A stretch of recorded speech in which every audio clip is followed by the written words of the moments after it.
বাড়িতে যদি এরকম জুসি চিকেন উইংস খেতে হয় কি করতে হবে দেখে নাও আজকের এই ভিডিওতে।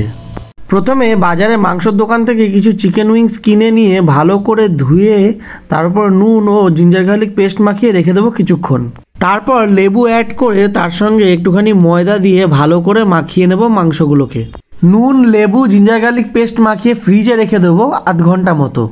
ফ্রিজের মধ্যে আধ ঘন্টা ম্যারিনেশনের পর ফ্রিজ থেকে মাংসের বাটিটা বের করে রেখে দেবো নর্মাল টেম্পারেচারে 5 মিনিট। ওইদিকে ততক্ষণ একটা থালার মধ্যে কিছু পরিমাণ কর্নফ্লাওয়ার ঢেলে নেব মাংসগুলোকে কোট করার জন্য। এইবার এক এক পিস চিকেন উইংসগুলোকে তুলে নিয়ে ভালো করে ওই কর্নফ্লাওয়ারের মধ্যে একটুখানি কোট করে নিতে হবে।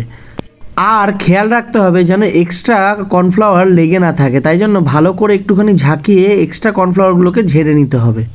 আজকের এই টোটাল বারবিকিউ চিকেন উইংস বানানোর জন্য আমি মোটামুটি 750 গ্রাম মতো চিকেন উইংস কিনে নিয়ে এসেছিলাম। এটার ম্যারিনেশনের জন্য 2 প্যাকেট ছোট ছোট 5 টাকা দামের জিঞ্জার গার্লিক পেস্ট এবং একটা গোটা পাতিলেবুই কিন্তু যথেষ্ট। মোটামুটি সবকটা চিকেন উইংসই এরকম কর্নফ্লাওয়ারে কোট করা হয়ে গেছে। এইবার গ্যাসে কড়াই বসিয়ে ওপর থেকে সাদা তেল ঢেলে দেবো কোট করা চিকেন উইংসগুলোকে ডিপ ফ্রাই করার জন্য। তেলটা মোটামুটি একটু গরম হলেই আস্তে আস্তে ওই কোট করে রাখা চিকেন উইংসগুলোকে গরম তেলের মধ্যে ডিপ ফ্রাই করার জন্য ছেড়ে দিতে হবে।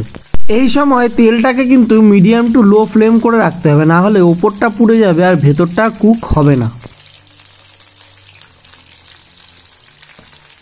হালকা এরকম লাল লাল হলেই আস্তে আস্তে তেলটাকে ছেপে নিয়ে একটা টিস্যু পেপার দিয়ে প্লেটের মধ্যে তুলে নিতে হবে ফ্রাইড চিকেন উইংসগুলোকে। এরকম লো ফ্লেমে ব্যাপারটাকে ফ্রাই করলে ওপরটা হবে খুব সুন্দর ক্রিস্পি আর ভেতরটাও খুব জুসি থাকবে, একেবারে দোকানের ফ্রাইড চিকেনগুলো যেরকম খেতে হয় ঠিক সেরকম। একের পর এক চিকেন উইংসগুলোকে ফ্রাই করে চটপট তুলে নিয়েছি একটা প্লেটে। একেবারে দোকানের ফ্রাইড চিকেনের মতো লাগছে না? এইবার এগুলোকে বারবিকিউ সস দিয়ে টস করতে হবে। এরপর একটা কড়াইয়ের মধ্যে সামান্য কিছু টমেটো সস, পিৎজা সস ও বারবিকিউ সস দিয়ে ভালো করে একটুখানি কোটিং সস বানিয়ে নেব। সসটা দেওয়ার পর কিন্তু ফ্লেমটাকে ওই লো টু মিডিয়ামই রাখতে হবে। তারপরে এরকম যখন বাবলস ওঠা শুরু হবে ভালো করে সসটাকে নাড়িয়ে নিয়ে এইবার ওপর থেকে ওই ফ্রাইড চিকেন উইংসগুলোকে চটপট দিয়ে দেবো সসের মধ্যে।